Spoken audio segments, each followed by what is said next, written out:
देखो, लोग बोलते रहते हैं ना यार, बहुत पढ़ा था पर सिलेक्शन नहीं हुआ। इतनी बार एग्जामिनेशन दे रहा हूं, इतनी बार एग्जामिनेशन दे रहा हूं, पर एग्जामिनेशन क्लियर नहीं हो रहा। क्यों नहीं हो रहा? रीजन आप लोगों के सामने। जब भी हम कोई भी सब्जेक्ट का कोई भी टॉपिक पढ़ते हैं ना, तो उस टॉपिक को हमें हर एक एंगल से पढ़ना चाहिए। उस टॉपिक का एकदम बेसिक से लेकर एकदम एडवांस तक सारे के सारे कॉन्सेप्ट पता होने चाहिए।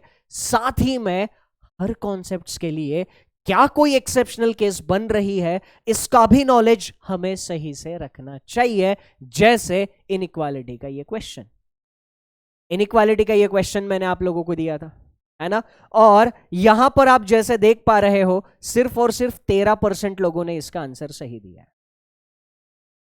इसका मतलब एक ऐसा क्वेश्चन जो एक, मैं हमेशा इसको गूगली क्वेश्चन कहता हूं।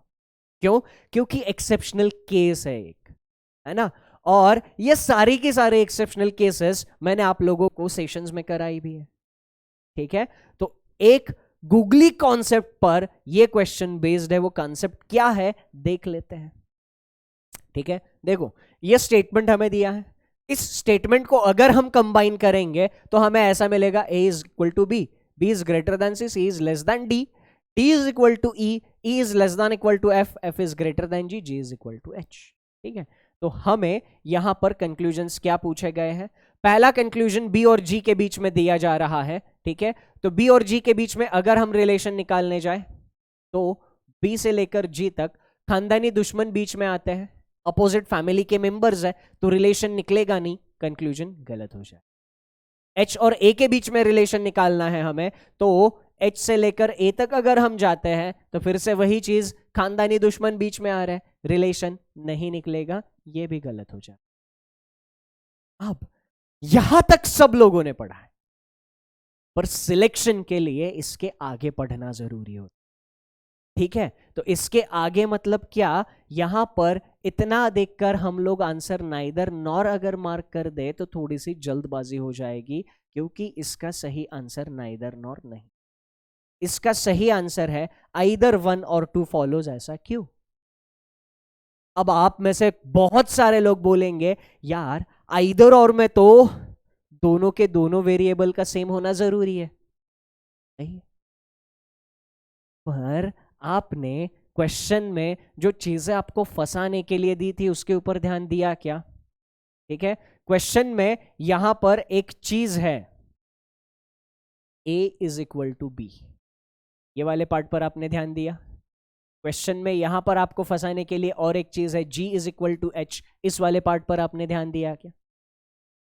ठीक है, अगर इन वाले पार्ट्स पर ध्यान देते तो यहां पर आप डेफिनेटली ये चीज नोटिस कर पाते कि अगर a is equal to B है, अगर a is equal to B है तो b की जगह मैं a लिख दूं, क्या फर्क पड़ता है? a और b दोनों के दोनों इक्वल है ना, तो a को b से बदल दो या b को a से बदल दो, कोई फर्क नहीं पड़ता। तो पहले कंक्लूजन में मैं क्या करता हूं? पहले कंक्लूजन में मैं b को a से बदल देता हूं, तो पहला कंक्लूजन क्या हो जाएगा? a is greater then, b की जगह मैंने a लिख दिया। अब मैं क्या करूंगा?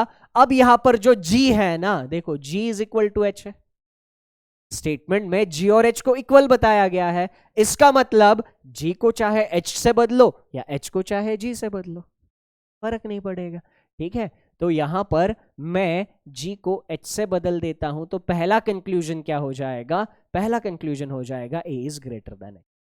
दूसरे कंक्लूजन को छेड़ते नहीं है, दूसरे कंक्लूजन को वैसा का वैसा रखते हैं। दूसरा कंक्लूजन है h is greater than equal to a। अब मैं कुछ नहीं बताऊंगा, आप सोच, क्या यहां पर आइदर और की सारी कंडीशन सेटिस्फाई हो रही है? a और h के बीच में रिलेशन हम डिटरमाइन नहीं कर पा रहे थे, है ना?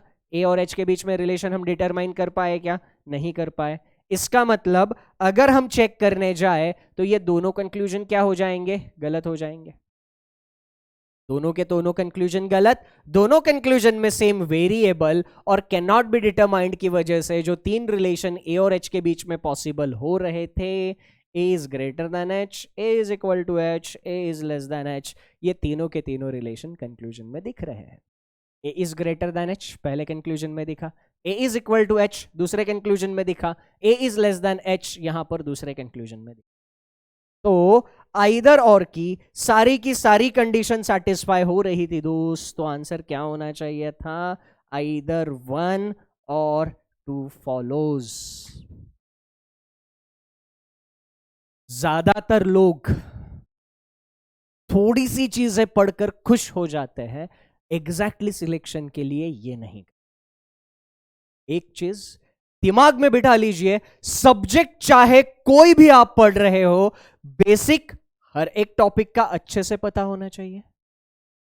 उस चैप्टर में कौन कौन से सब टॉपिक्स है उनके कॉन्सेप्ट अच्छे से क्लियर होने चाहिए, और उस चैप्टर में हर एक सब टॉपिक में क्या कोई एक्सेप्शनल केस बन रही है, और अगर बन रही है तो वो एक्सेप्शनल केस का अंडरस्टैंडिंग और प्रैक्टिस एकदम अच्छे से अगर रखोगे, तो ये जो आपका कंप्लेंट है ना यार, बहुत बार एग्जाम देता हूं क्लियर नहीं होता, बार बार एग्जामिनेशन में जाना पड़ता है, ये कंप्लेंट जो है ये थोड़ा सा कम हो जाए।